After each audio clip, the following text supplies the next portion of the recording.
पूर्वतन मुख्यमंत्री जानकी वल्लभ पट्टनायक श्राद्ध दिवस सभारे जोगदेले बिजु लिगासी नेता विजय महापात्र सौम्य रंजन पट्टनायक कार्यक्रमर आवाहक थिबा बेले अमर शतपथी प्रभात त्रिपाठी मध्य एही कार्यक्रमरे जोग देइथिले। गत एप्रिल 17 तारिख रे बिजुबाबूंक श्राद्ध वार्षिकी रे ओडिशा जनता मंच रे एकाठी होइथिबा ई नेता माने एबे जानकींक श्राद्ध दिवस रे पुणी एकाठी हेबाकु नै चर्चा बढ़िछे। तेबे एही सभारे जोग देइथिबा विजय महापात्र कोन कहिछंती आसंतु सुनिबा।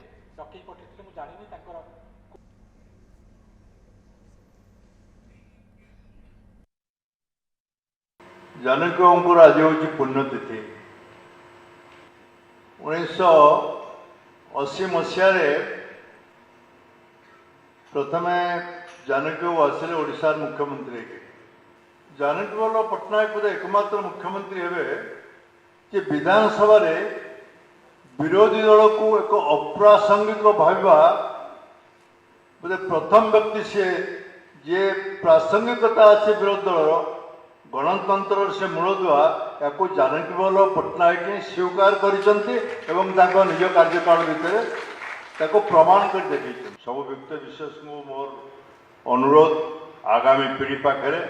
आम एभली एक एजेंडा रखा उचित जो एजेंडा ओडिशावासी भविष्य युवपीढ़ी भविष्य एवं सारा ओडिशार सामूहिक स्वार्थ को आगे रखी ये राज्य को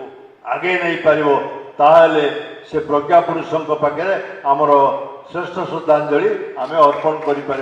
ये हूँ आज मोर मत और स्पष्ट वक्तव्य।